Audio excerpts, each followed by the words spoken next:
At HR World, quite often lunch breaks are a perfect opportunity for us to contemplate about what can go better in our team. And I'm sure that we're not the only team who discusses this over lunch breaks. And maybe this topic came up during our previous lunch break. But I am most certain that you will definitely think about this and talk with your team after this session. With me today is a person whose trainings were attended by hundreds, if not thousands, of people around the globe. And I'd like to welcome Pedja Jovanovic, a coach and a senior partner at Pedja, and a tremendous support to HR role in the whole HR community. Pedja, hi. Hi, Milica. How are you today? I'm doing wonderful. How about you? Very good. Thank you. Great. And Pedja, we know that there are numerous methodologies and approaches which can help individuals and teams advance and become better versions of themselves. And today you will tell us a little bit more about the coaching and why this is not the only method and why sometimes it is not the perfect method. Am I right? Sure. Yeah, like we will discuss some things about coaching, especially when it doesn't work and why it doesn't work. That's the topic of today's session. Perfect. Then I will leave it up to you. Thank you. So, hello everyone, and thank you, Milica, one more time for introduction. My name is Pedja Jovanovic, and I'm a MCC, Master Certified Coach within ICF. And dominantly in my professional life, I am involved in coaching from different perspectives. I'm a coach trainer, and I'm a mentor. And so far in my career, I had like more than 3,000 hours of coaching, and I have different experiences when we create amazing results, when we create average results, and like sometimes results are missing. And like with all the methodologies that are that we use in order to develop individuals in organizations, usually people put focus only on these positive aspects. And in this presentation today, I would like to share with you three reasons why coaching won't work or why it doesn't work.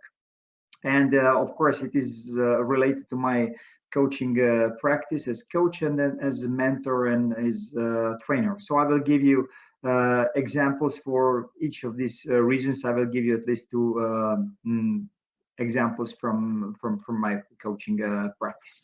So I have a small presentation for you just to follow these topics and to share, have some visual help.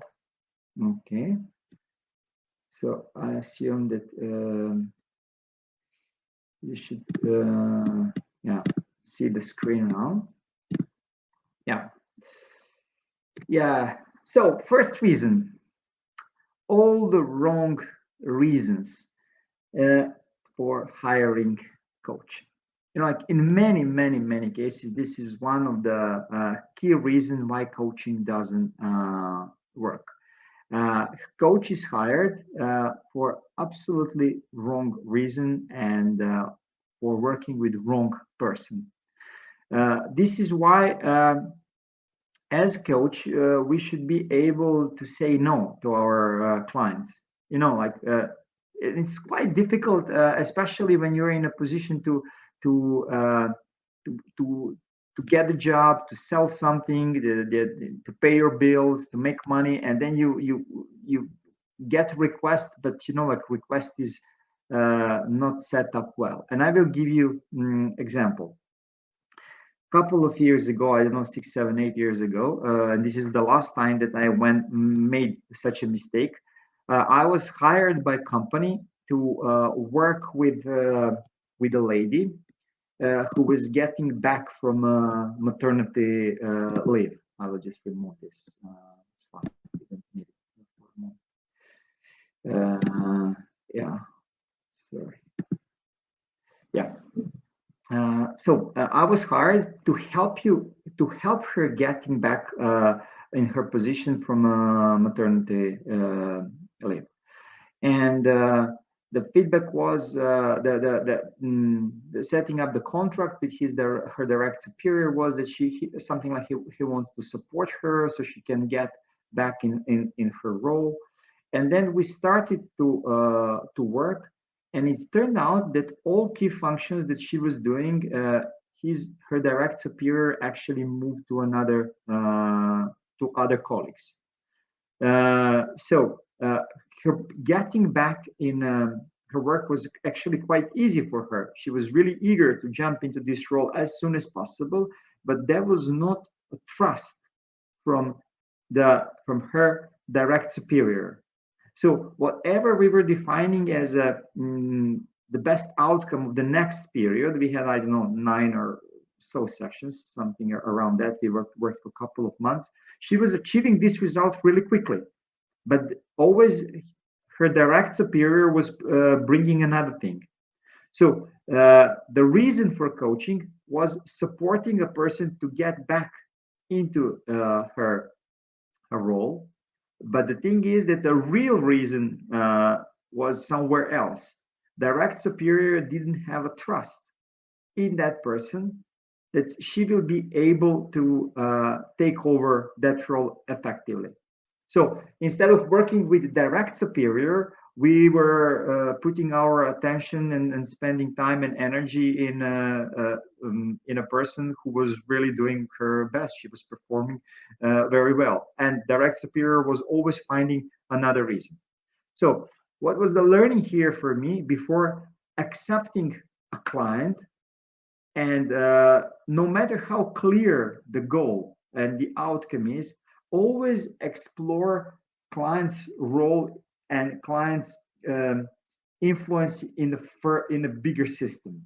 So, what is her position? What she will influence? How the bigger position in the company in this case would benefit or not from her being back in her previous role. And this is happening quite often. Here is another example. I was again hired to support a person who was technical engineer in one company, and the thing was that HR department wanted to support this person to get back on this performing track. He was high performer, but then due to some circumstances from being high performer, he became low performer. And this is very interesting indicator. Although we had a clear contract about what he should achieve, this indicator that at one point he became low performer should be explored. At that stage, I was not experienced enough, to go deeper into exploration. How come he became a low performer?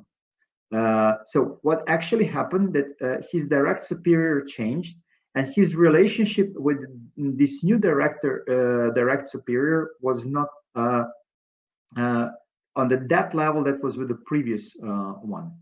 So in this new relationship, from being really motivated, really involved, delivering results, something changed, and now he went down with his results.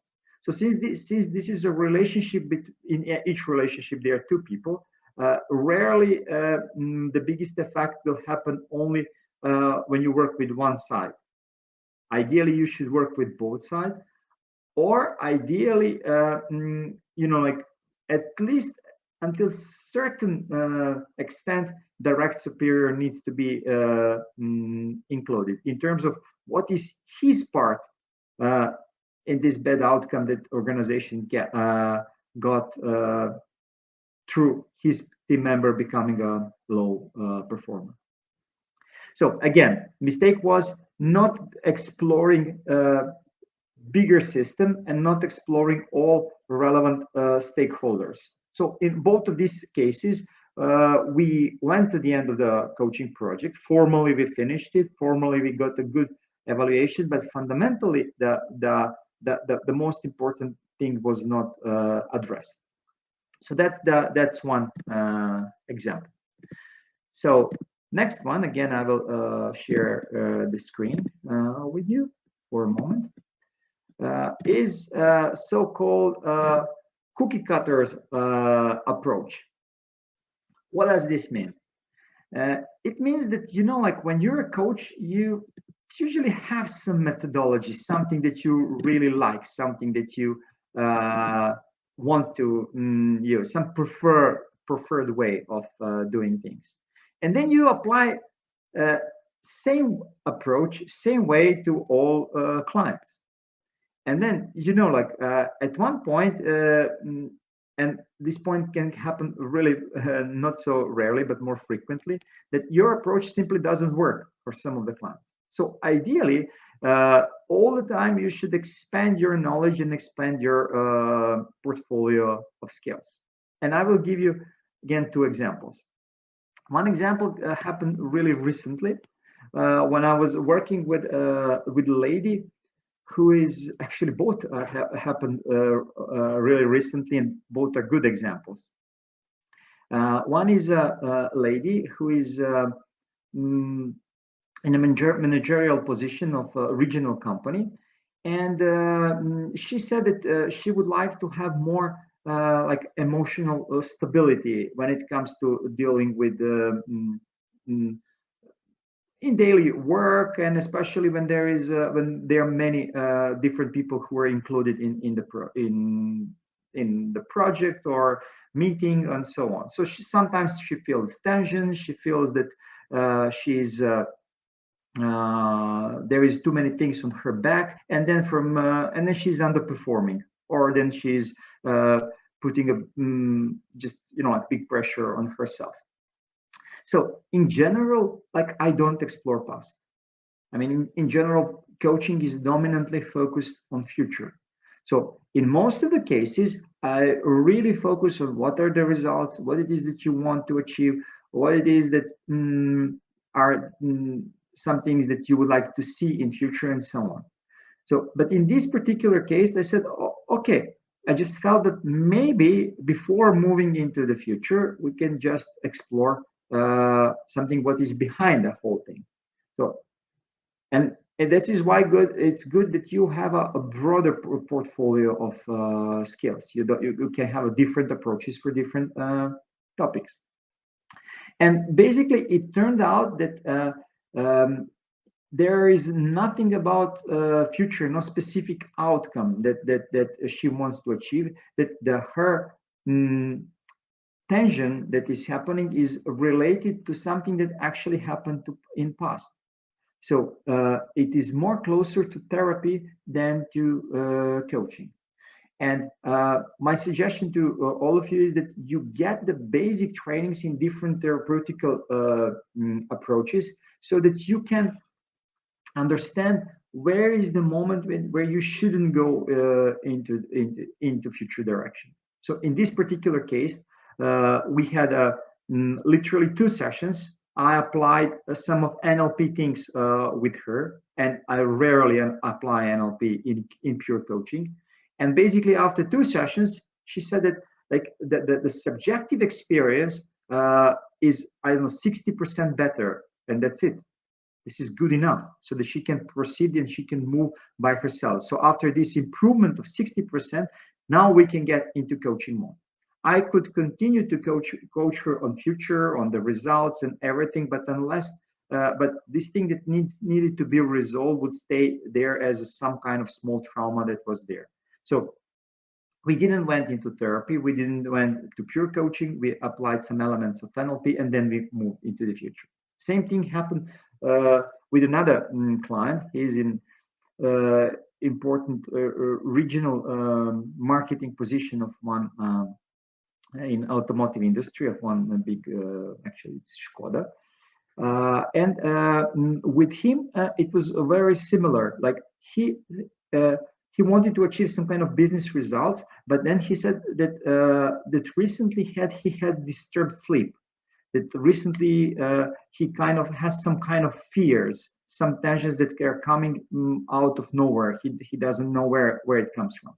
And like it's before you move into the future, it's always good to address the current reality, and especially to look for to the person as whole.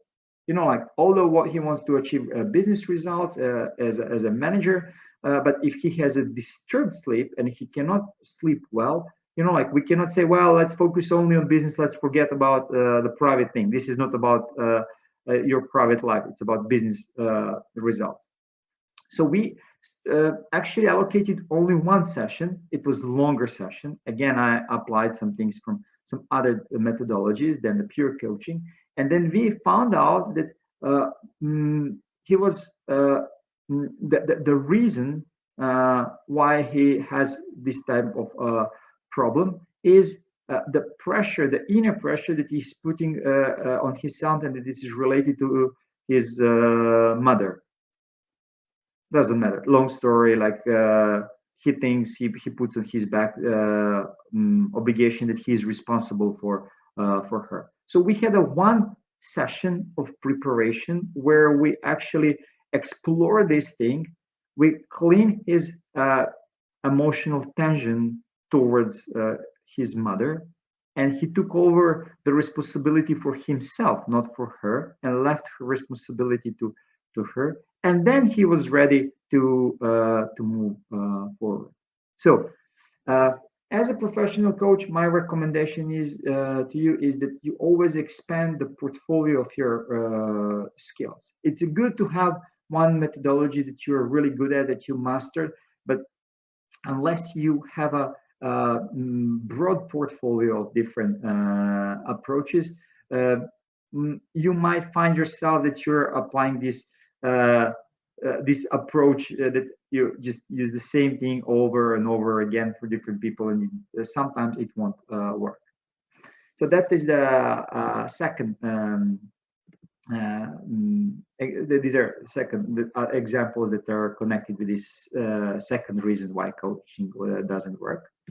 And last one for this presentation. Here it goes. It's about the experience of a coach.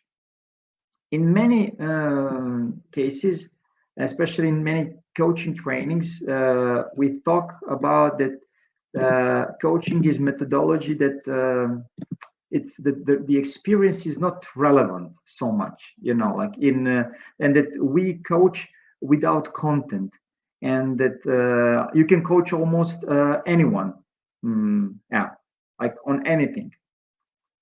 But it's not like that. If you go and coach a person in business, you need to have the experience. So what does it need to be? What does it mean to be there on their position? You need to have the experience of how does it feel when there is a pressure on you? How does it feel when there are targets? Okay, so there is a question. What do you think about coaching? Yeah. Okay.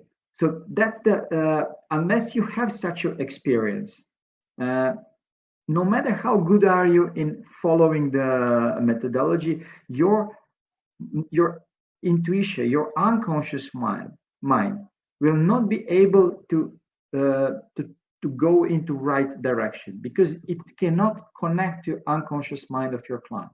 And the same thing is with life coaching.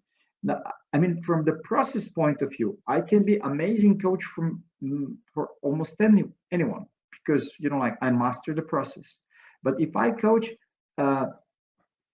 women on some topics that are related to motherhood, like, and I don't have experience in this area, it will be really, really, really difficult that I really give them the best support in a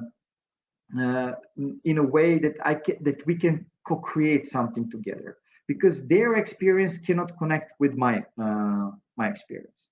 So as a professional coach, my suggestion to you, if you're a professional coach, my suggestion to you is that you pick a niche where you have experience and where you can really find where you really are motivated to explore deeper, not because you want to get into the role of consultant or trainer, but because you want to put yourself in a position that you can reconnect and connect with your client so that your unconscious mind can really pull out the best questions. Without such experience, it is almost impossible to coach on a really high level. On a basic level, you can coach anyone around any topic. So please be careful about these three things. If you don't have experience, it's better to avoid that target group. Pick the target group where you can bring something in, not because you want to give the advices, but because you want your unconscious mind to work there for you. Second thing, cookie cutter case, just avoid. You want to have a different methodologies in your portfolio, and don't connect to methodology. Like methodologies are at the end not important.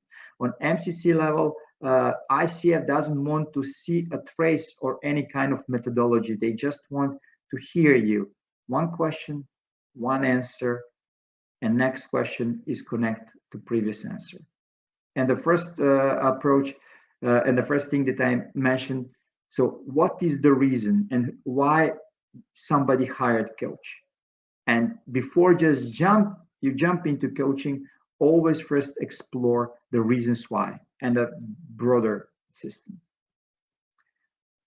Question, can coaching be online, and does coach need a coach? Well, let's start from the second one. Coach, it's necessary for coach to have another coach, because only through actually being in the role of coach and experiencing how it works, you can grow. So currently, I have a coach, and I don't know, there are the times when I don't have someone who works with me on specific outcomes, specific goal. And can coaching be online? Absolutely. No need for on-site meetings. I mean, it's always good to meet someone in person, to sense the energy, but coaching definitely is one of the approaches that can be implemented online. And sometimes I think it's even more effective than in person, because you reduce the need for chatting. In person, when you meet someone first, there is this easy chat. You spend some time, you talk about different things, and then you go into content. Online, you really quickly can go into the session. Any other question?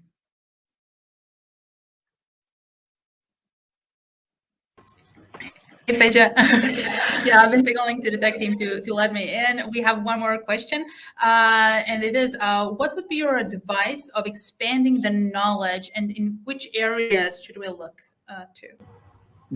Okay, my recommendation is that you learn in two different directions. One thing is learn about the areas that are related to your field of coaching. So, for example, learn a little bit about therapy, go for some therapeutical training, learn about marketing, learn about sales. So just, like everything that is connected to coaching, you want to expand knowledge there. And the second thing, go into depth of coaching in terms of learning different coaching things, like a team coaching, group coaching, different coaching approaches, and so on. So these are like a vertical and horizontal direction.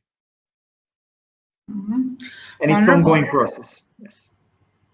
Of course. And you previously mentioned that, of course, you were talking about how coaching does not work and how sometimes you had to implement some therapeutical methods and NLP methods. And is there usually some sort of a preparation before someone hires a coach, when someone approaches to you or to any other coach? Is it a common practice to go through the reasons why they have decided to start with coaching, and if it is the best solution for them? It should be. Ideally, it should be. But like if you're a professional coach who are selling your service, then sometimes you need to say no. And there is a client, there is a paying client, and then you need to say no. So that's why it is always good to have other, like not to be dependent only on coaching. But in many cases, you need to say no because it's not about coaching. So good preparation is half of the work, but bad preparation can put you in a position that coaching will not work. And then it's your responsibility to explore, was it because of you accepting a client who you shouldn't accept, or because some other reasons? And how easy or difficult it is to go about certain potential clients who do not want to accept that coaching is not the best method. And do you sometimes recognize other methods which they should implement in their I don't know, solution finding process? And how does it go? Is it easy for you? Is it difficult? How do they usually accept this decision? Like ideally, what I say is I'm not the right person for you. I'm not the coach for you. I cannot help you with this. It's not my thing. I'm not expert for that. But I don't make any kind of recommendation because like who am I? Even if I understand something, it's just my understanding. Some other people will understand something else. So I just say if I can go with a project, I accept it, and if I cannot go, I don't go, and I don't make recommendations. Wonderful. And one last thing, can everyone be coached? Be coached. Be Or client. have a coach and go through this process. Each person who is really who has a motivation, positive or negative, it doesn't matter, but has attention, who is not neutral. It can be I want this or I hate this, but it needs to be emotional response, and has enough skills and knowledge for the situation that the person is dealing with, can be coached. But if you have a person without knowledge and without experience, like I can ask thousands of questions, but if person doesn't know. Yeah. So of course. That's the Wonderful. Pedja, this was wonderful. Thank you for such a wonderful presentation and nice discussion at the end. And I would like to invite all the attendees to visit Atria and NLP Center booths at the virtual expo zone and get in touch with you and your team and see all the offers and trainings that you guys offer. Thank you for being part of HR Week, Pedja. Thank you. Bye-bye. Bye. Okay, and everyone, it is time for the main stage and the panel on culture. Let's see how we can thrive and not just survive. See you in a couple of minutes.